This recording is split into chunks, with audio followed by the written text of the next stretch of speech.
Have you ever looked at a map of Italy and wondered, what is this tiny little dot doing in the middle of Italy? But wait, is it actually a country?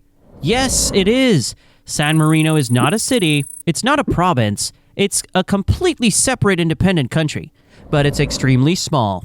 Just 61 square kilometers. That's smaller than many airports you visit. So how has this tiny mountain country managed to avoid being swallowed up by one of the most ambitious nations in history for centuries?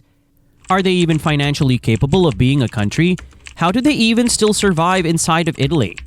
So San Marino is really small, just 61 square kilometers. That's smaller than many airports. And yet, it's one of the oldest republics in the world, claiming it's been independent since the year 301 AD, more than 1,500 years before the United States even existed. Think about that. While empires rose and collapsed, kings lost crowns, and borders shifted all over Europe, San Marino just stayed.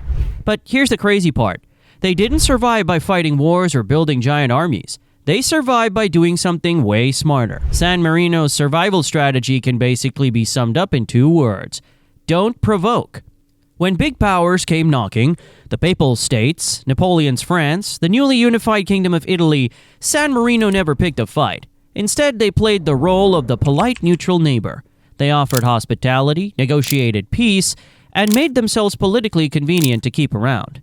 In the chaos of the 19th century Italy, when regions were uniting under one flag, San Marino gave safe refuge to Giuseppe Garibaldi, the man leading the unification. This wasn't just generosity, it was strategic. Garibaldi never forgot it, and in return, he promised San Marino would be left alone. Remarkably, Italy kept that promise, and the friendship between the two nations continues to this day. But why exactly would Italy, a country famous for absorbing every small state in its path during the unification, just let San Marino stay?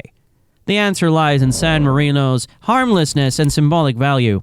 They had no massive gold reserves, no ports, no farmland worth fighting over, and a population smaller than the crowd at a Serie A football match. Invading them would cost lives and resources. And for what?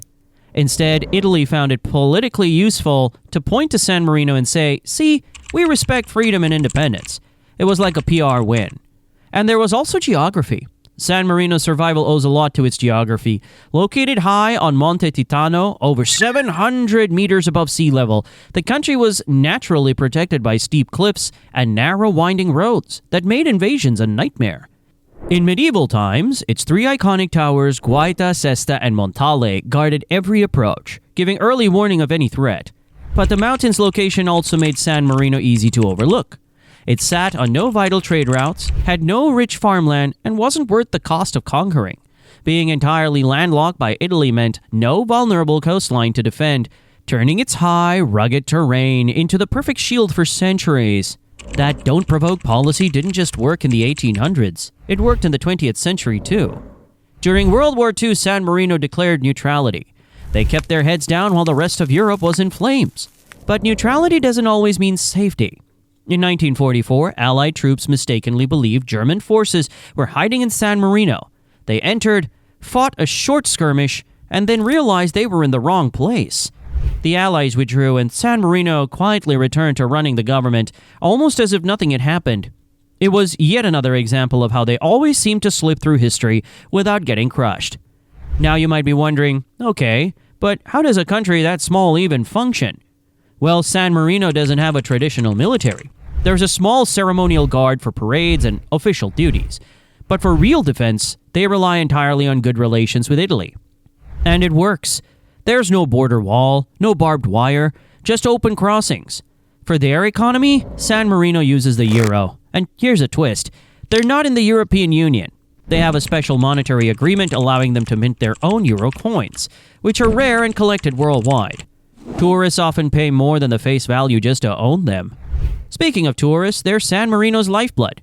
Each year, over 3 million visitors come to see medieval towers, shop tax-free, and stand on a mountain peak looking over Italy. That's nearly 100 times San Marino's own population. They've also leaned into being business-friendly with lower taxes than Italy.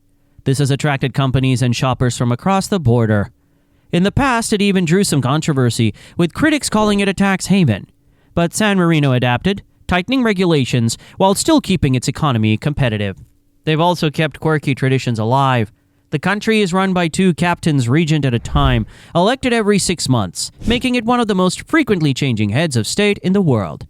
San Marino's survival comes down to geography, diplomacy, and luck. High in the mountains, never threatening anyone, and always maintaining good relations with Italy. It's the perfect recipe for lasting independence.